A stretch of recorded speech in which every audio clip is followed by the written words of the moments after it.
सौनक आदि ऋषि सूत जी से पूछते हैं कि गुरुदेव, संसारिक जीवन में कई प्रकार की परेशानी आती है, इन परेशानियों से छूटने का क्या उपाय है?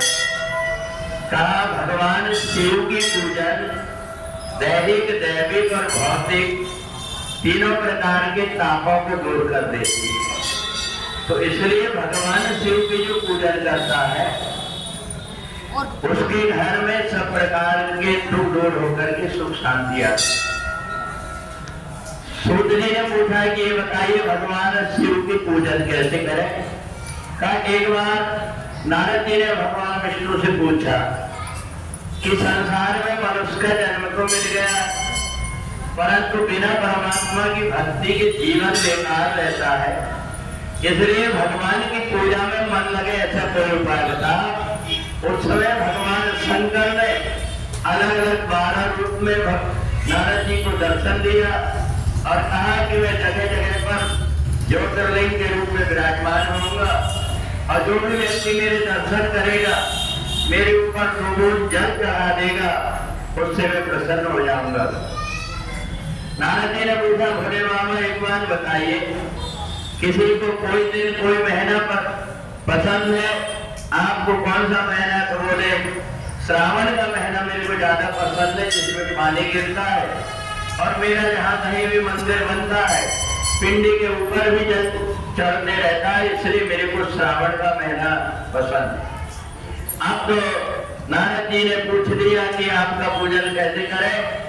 तो कहा मेरा जो पूजन है उस पूजन में जल से लेकर के जो मेरे ऊपर अभिषेक करता है रुद्र के मंत्रों से, इससे मेरी सब प्रकार की प्रसन्नता होकर के धन धान से परिपूर्ण रहता है।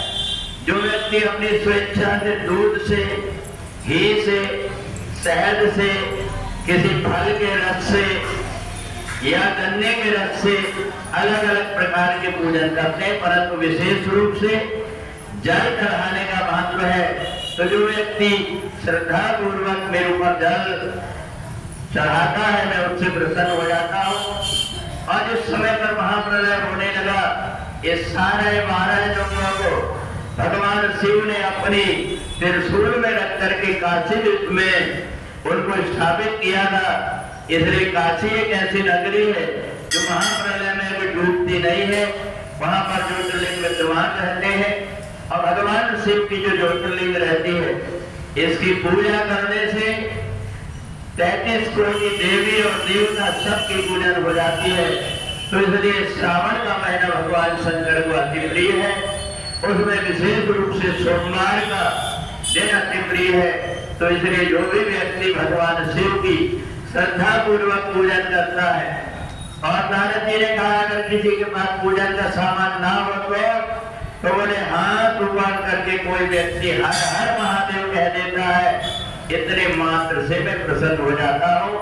तो परमात्मा की पूजन में वस्तु का नहीं बल्कि भाव की प्रधानता है। इसलिए संत मुनि महात्मा लोग मानसिक रूप से भगवान शिव की पूजन करते हैं। पहाड़ में कहाँ से दूध दही घी शक्कर लेकर के आएंगे, इसलिए मानसिक रूप से पूजन करते हैं। तो श्रावण के महीने में प्रत्येक व्यक्ति को शिव जी की पूजन करना चाहिए, भले वो घर में रहे या परदेश में रहे। अगर व्यक्ति परदेश में है तो मैंने आपको बताया, अपने बाएं हाथ से जो छिंगली के पास की अंगूठी है, उंगली को ऐसा पिंडी बना करके स्नान किया अपन ने और ओम नमः शिवाय बोल करके जल डाल देता तो शिव पूजन का लाभ प्राप्त हो जाता है।